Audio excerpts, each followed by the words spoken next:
in this video a way that we can actually export this out and edit it inside of Blender. It's not going to be an exhaustive tutorial on how to use Blender, just to kind of show you how to bring assets in and out so we can start to construct our board. If you notice on this white box component here, there is a export button. So I'm just going to select that, and I'm going to just name this game board.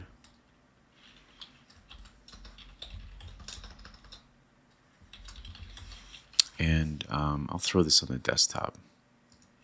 Now inside of Blender, I just created a default scene. I'm just going to delete everything in there, and I'm going to go to File and then Import, and I'm going to look for OBJ. So here's wavefront OBJ, and I'm going to look for that object on my desktop here.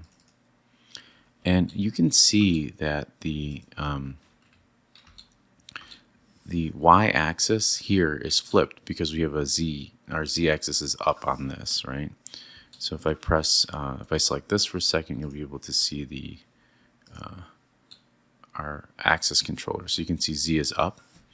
Now, if we go back into here, you can see that our Z here is facing in this direction. So that the coordinates are slightly shifted or offsetted when brought into Blender. So there's a couple things you can do. You can open up this here and set your rotation from the X here to 0. And then that will clean that up for you. And so now you're completely zeroed out. Let's talk a little bit about the movement setup. Notice that I was able to bring up the side panel here. So this shows additional tools. Sometimes when you import scripts and stuff, it'll pop up. A way to bring that up is to click this little arrow or press N. If you want to hide your tools panel, you can press T. If you want to focus in on this, you have to find the period key on your keyboard if you have a full keyboard. And it's actually the period on your numpad, and that'll let you zoom in on that. So here's our board.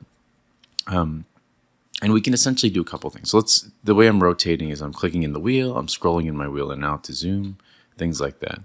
So if I'd like to bring this back in, let's do some modifications here. I'm going to go ahead and hit Shift and D and then move my mouse around. Notice that it copied this. I'm going to press Escape, and off to the side here you'll see Game Board 001. Let's say we want to create a very simple like tunnel or sort of game board section on this. Actually, what might be cool is let's talk a little bit about the editing tools. We can do some quick editing to this. So like we'll actually extrude out maybe a like a border around our board here. So I'm going to hit Tab and I'm going to go to edit mode. Now if this isn't popping up for you, you can actually go to here and go to File, or I'm sorry, Edit Preferences here. And there's a couple settings that I like to do right off the bat.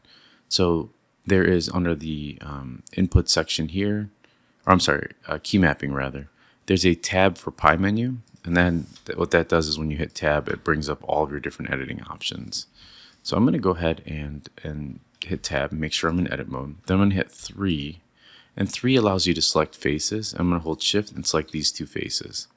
Now to extrude this in, you just press E. Now notice I left my cursor out here, and that gives me a little bit of space to work from. And see how it extrudes it up? Well, what I want to do is hit E to extrude, and then S. And S is size or scale. And so that brings it in like that. Now I'm going to hold Shift and select these 4 faces. And I'm going to hit E to extrude and then bring that up. All right. Now let's hit Tab and go to Object Mode. And what I want to do is hit Control A and then do All Transforms. And what that does is that just makes sure that it's clean. So let's go ahead and do File and then Export.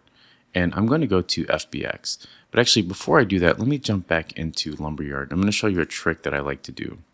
So here is our here's our asset browser, right? So here's our editor, our engine, all this good stuff. So I'm just going to shrink this down. We're actually working in the starter game folder. And what I'm going to do here is kind of shrink this down a little bit. I'm going to create like a subfolder within starter game. And what that allows me to do is to create a place where I can place all of my assets just for my marble game. So I'm going to right click, open in Explorer.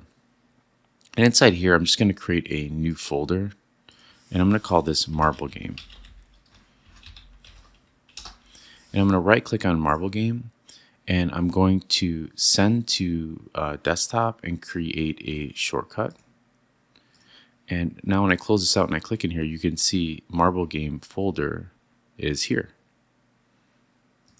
Now the power behind this is, let's go ahead and delete this for a second because we're going to be using the Marble board from Blender, is when I go in here to export this. So again, File, Export, FBX this time. Actually, yeah, it's the same game board. Good, I was just looking for that. If I go to my desktop, you can see I actually have a shortcut for Marble Game, and I can go in here and make a folder called Meshes or Mesh. Well, maybe we should do Environment. It's probably more conducive to actual gameplay stuff. And I'm going to name this Game Board. And let's export that FBX. And looks pretty good. So let's go back into Lumberyard here. And now you'll notice in our mobile games environment game board, we have our FBX and we have a material. So let's go ahead and just drag this up into here. And what you'll notice is, let's kind of move this. Come on, game board. It's actually the exact same parameters as our white box. So I just noticed something. If you have an original relative transformation or current world transformation, you want to make sure that you click on that so that it doesn't lock your axis. All right, so you can see here if I try to move this up, it's not working. But if I go to original world relative transformation, it lets me move this where I need it to be. Okay, so the last thing I want to show you is you might be tempted, because our game board seems smaller here, to go ahead and scale it up or whatever it is you'd like to do. But leave it at 111, and then what you want to do is go back to Blender and use that to scale it. So if we go in here and then we hit S to scale, and then notice though that our scaling here is not set to 111, it's actually doubling it up. So if we go over here and we export selection again, and the way that you really do export selection is you want to make sure selected objects is on, and then you save over this game board. If we go back into here, notice that our game board doubled in size. See that? But to keep it consistent, what you want to make sure you do is that Control A and then you all transforms reset. And now when we go to export again, let's see, export FBX, it's a lot cleaner of a model, because if we don't want any disconnect from the actual starter game model here, which is Marble Game, Environment, Game Board. Because if you do that and you bring this in, the size difference of it won't be set to 111, it'll be set to that 2 point whatever. And then the last thing I want to show you is kind of the problem we had before, is if I hit Control G, it'll go through the floor. You can select this and we can add a component, which is a physics collider, physics shape collider. And inside, we just want to do a physics regular collider. Here, let me delete this component. So a physics, not shape collider, but a physics collider, which is this guy. And instead of using the, and I'm actually going to rotate this down a little bit so you can see that working.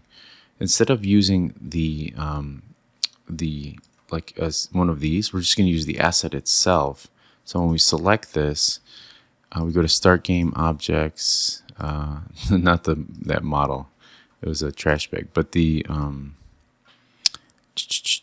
actually we can right click on this, go to Edit Settings, and we can go to Physics here, and you see how it says Game Board here?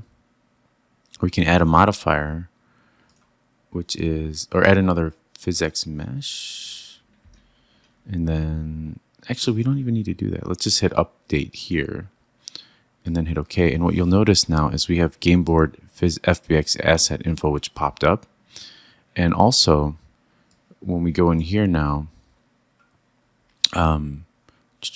we select this collider here. I believe you should see your objects. There's a physics collider. Export as, let's see, convex.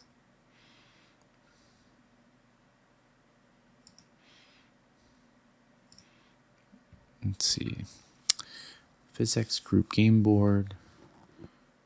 And let's see, add modifier.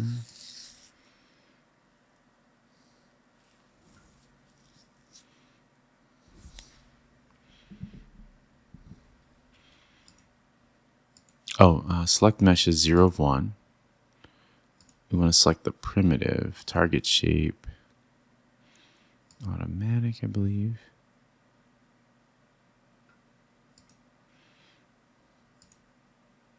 Oh, this is what we want to do. We want to turn on game board here. Hit select.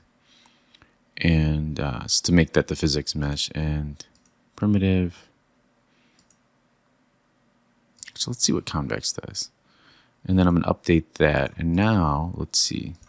I should be able to, yeah, physics mesh game board here. See how it popped in? So if I was to rotate this down, and I hit Control G, it's still registering a little high. Oh, because it's registering as the shape of it. So let's try editing that again. And we want to do physics, and we want to do triangle mesh maybe. Let's see, update. Let's see, there we go. See how it took to the shape of the game board?